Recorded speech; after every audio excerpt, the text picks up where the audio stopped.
तभी करेंगी जब टॉप डिसीजन मेकिंग बॉडी जो है हमारे देश के, हमारे राज्यों के और हमारे देश का जो लेजिस्लेचर है वहां पर महिला पहुंचेगी और देश की पॉलिसी मेकिंग में, देश के नीति निर्धारण में उनका योगदान होगा। तो हम टॉप डाउन अप्रोच को फॉलो करेंगे, इसलिए हमने विधेयक लेकर आया। और इसके साथ महिलाओं के सम्मान, महिलाओं की सुरक्षा और महिलाओं के शैक्षणिक और आर्थिक सशक्तिकरण की दृष्टि से जो भी अनेक पहल होनी चाहिए वो सरकार की तमाम योजनाओं के माध्यम से हो रही है, जिसका एक स्वरूप मिशन शक्ति के रूप में भी है। अभी आपने अगर इस पैम्फलेट को देखा होगा, बहुत सारे प्रयास जो सरकार ने किए कि महिलाओं के लिए एक सुरक्षित, एक अनुकूल वातावरण कैसे तैयार करें, क्योंकि सुरक्षा की सबसे प्राइमरी, सबसे प्राथमिक जो आवश्यकता है वो तो एक सुरक्षित वातावरण की है। यदि सुरक्षित माहौल नहीं होगा तो कैसे महिलाएं अपना योगदान दे पाएंगे। तो उसके लिए हमारे जो इनिशिएटिव्स है उसका जिक्र इसमें किया गया है। महिला हेल्प डेस्क से लेकर 1535 थानों में जो हमने तमाम पहल की है महिलाओं के लिए एक सुरक्षित वातावरण कायम करने की, उसका जिक्र है। मैं इसको भी बहुत विस्तार पूर्वक नहीं कहूंगी, लेकिन मैं कुछ बातें जरूर आपसे कहना चाहती हूँ कि सरकार अपने प्रयास करेगी। हमारे उत्तर प्रदेश की सरकार भी बहुत सारे स्कीम्स और प्रोग्राम्स के जरिए आपकी मदद करने की कोशिश कर रही है। ये देखिए, इतना लंबा सारा लिखा हुआ है, पता नहीं आप में से कितने लोगों ने पढ़ा, लेकिन ये इतनी सारी जो योजनाएं हैं ये आपके लाभ के लिए हैं। जो हमारी नीडी महिलाएं हैं, जरूरतमंद महिलाएं हैं, उनके लिए। मैं आपसे सरकार के प्रयासों से अलग बात करना चाहती हूँ। मैं सरकार का अंग हूँ और आज जो सरकार है, भविष्य में जो सरकार रहेगी या कभी भूतकाल में जो सरकारें रही, राज्य की, केंद्र की, सबने बहुत योजनाएं चलाई हैं, सबने बहुत कार्यक्रम किए हैं, उसका व्यापक असर भी हुआ है। लेकिन सरकार के प्रयास एक तरफ, हमारा प्रयास क्या होगा, ये सबसे जरूरी है। हर चीज के लिए हम सरकार के ऊपर ही निर्भर रहेंगे या सरकार की ओर ही देखेंगे, ये नजरिया कारगर है। हमें स्वयं से भी शुरुआत करनी है, अपने परिवारों से भी शुरुआत करनी है। हम क्या योगदान दे रहे हैं, महिलाएं आगे बढ़कर राष्ट्र के नेतृत्व विकास कर रहे हैं, इसमें हमारा योगदान क्या है। बहुत सारी बेटियों को आज सम्मानित किया गया, जगह जगह सम्मानित किया जा रहा है, यहाँ भी हमारे जिले में भी किया गया। बट कभी इन बेटियों के इंडिविजुअल जर्नी को आप समझने की कोशिश करेंगे कि आज अगर ये बेटियां यहाँ पहुंची तो कैसे पहुंची, आखिर इनके परिवारों में क्या अलग था, इनकी जीवन यात्रा में क्या अलग था, हमें वो पहल करने की जरूरत है। तो ये जो शुरुआत की गई है ना, बधाई हो बिटिया हुई, सबसे पहले तो पहला मेंटल बैरियर तो यही तोड़ना है कि आज भी परिवार है कि अगर बेटी का जन्म हो गया तो खुशी की लहर देखने को नहीं मिलती। अब बेटा हो गया तो बहुत अच्छा हो गया। तो अभी भी ये मेंटल बैरियर हमें दूर करने की जरूरत है कि बच्चे समान होते हैं, बेटा बेटी, ये अंतर हमारे दिमाग में। ईश्वर ने जब नर और नारी को बनाया, ईश्वर ने जब बेटा और बेटी को बनाया, तो ईश्वर ने हमारे बीच में कोई भेद नहीं किया। ये भेद, ये डिस्क्रिमिनेशन जो है, ये हमने अपने दिमाग में बना लिया समय के साथ साथ, और ये ईश्वर को नहीं तोड़ना है, ये हमें तोड़ना है, क्योंकि ये तो मैन मेड है, ये गॉड गिवन है ही नहीं। तो इसकी शुरुआत हमें स्वयं करनी है। तो हमारे घरों से इसकी शुरुआत करनी होगी कि सबसे पहले तो हम, ये ख्याल भी हमारे दिमाग में नहीं आना चाहिए कि बेटा होगा या बेटी होगी। हाँ, बच्चा घर में आएगा, इसकी खुशी होगी, बेटा होगा या बेटी होगी, इससे अंतर नहीं होगा। सबसे पहले तो हमें ये, और बहुत सारे पढ़े लिखे परिवारों तक में अभी भी ये समस्या है। इसलिए मैं इसमें ये भेद भी नहीं मानती कि जो कम पढ़े लिखे परिवार है उसमें ये समस्या ज्यादा होती है, जो ज्यादा पढ़े लिखे परिवार है उसमें ये समस्या कम होती है। मैंने बहुत सारे पढ़े लिखे परिवार भी देखे हैं जिनमें भी आज तक ये बेटा और बेटी का जो ये प्रॉब्लम है ये गया नहीं। तो कहीं ना कहीं शुरुआत हमें स्वयं से करनी है।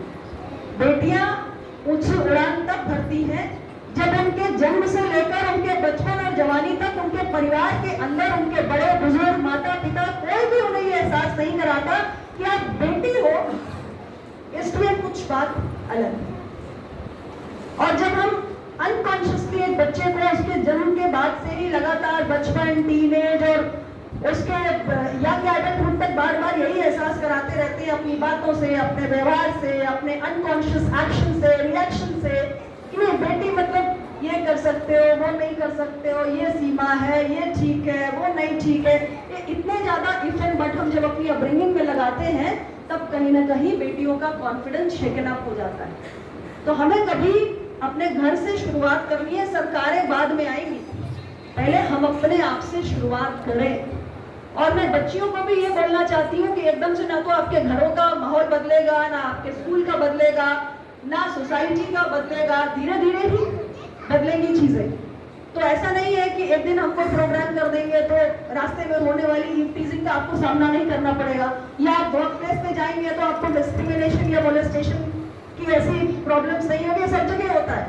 अभी भी हमारी सोसाइटी काफी हद तक मेल डोमिनेटेड है और हर फील्ड में है, हर प्रोफेशन में है। क्या मेरी पॉलिटिक्स की फील्ड भी अलग नहीं है, लेकिन समय के साथ चीजें बदलती हैं, हमें अपना स्पेस बनाना पड़ता है, वो धीरे धीरे बनता है।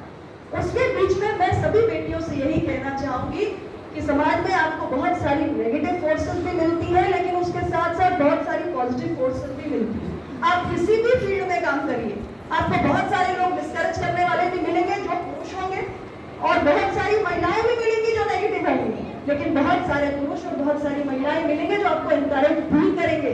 तो हमें इसी एक मिक्स टाइप के एनवायरनमेंट में अपना सेल्फ कॉन्फिडेंस लूज नहीं होना है। हम बहुत सारे जजमेंट से कई बार डर जाते हैं, ये क्या कहेगा, वो क्या कहेगा, ये ठीक है, वो ठीक है, ये गलत तो नहीं हो जाएगा, मेरे बारे में ऐसा तो नहीं सोच लेगा, वैसा तो नहीं सोच लेगा। बहुत सारे जजमेंट्स और बहुत सारे सोशल परसेप्शंस होते हैं जिनसे हम कई बार भयभीत होते हैं, और लाजमी है क्योंकि हमारी अपब्रिंगिंग, हमारे आसपास का पूरा एनवायरनमेंट ही ऐसा होता है, लेकिन इसी से तो लड़ना है, यही तो चुनौती है।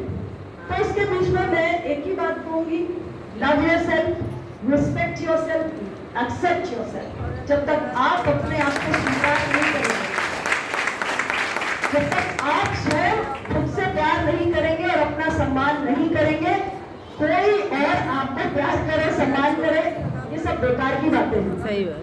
First you learn to accept, love and respect yourself. That is the most important thing. जो व्यक्ति खुद का सम्मान नहीं करता, उसे कहीं सम्मान नहीं मिलता। तो अपने आप को इज्जत देना खुद शुरू करो। कौन कहते हैं बस छोड़ो ना, इधर से सुनो, इधर से निकालो। Go to hell, I don't care. You have to respect yourself. That is the most important thing. और ये मैं हर बच्ची से कहना चाहती हूँ, आपको कितना भी नेगेटिव इनपुट मिले, कहीं से भी अपने आप में कॉन्फिडेंस बना के रखना है, यही हमको करना है। इसी से ये जितनी बेटियां आगे आती हैं, इन सबको कहीं ना कहीं एनकरेज करने वाली, डिस्करेज करने वाली हर तरीके की फोर्सेस मिलती है। बहुत सारी बेटियों का रास्ता, महिलाओं का रास्ता कभी आसान नहीं होता, इतना मैं कह सकती हूँ। मैं स्वयं एक महिला हूँ, आपके सामने बहुत सारी चुनौतियां होती हैं, double triple, I don't know, many fold, बहुत सारी।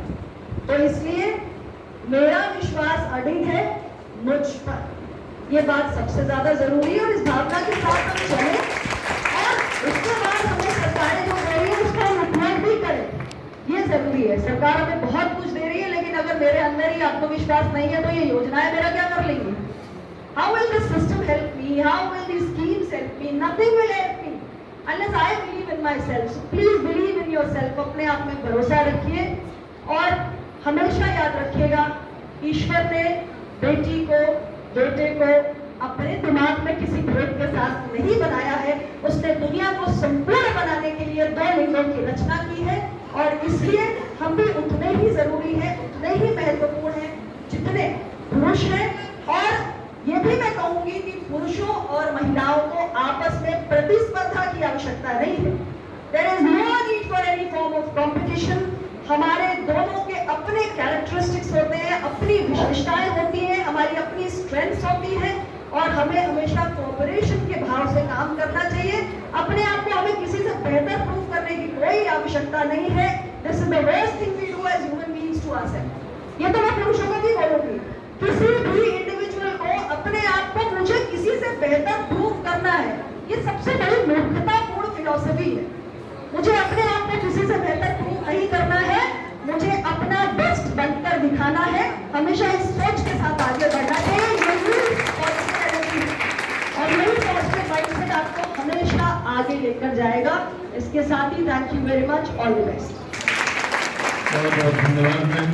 मैं जनपद के लोकप्रिय जिलाधिकारी श्रीमती प्रियंका निरंजन जी से निवेदन करता हूँ कि कृपया आएं और आभार ज्ञापित करें अतिथियों के प्रति।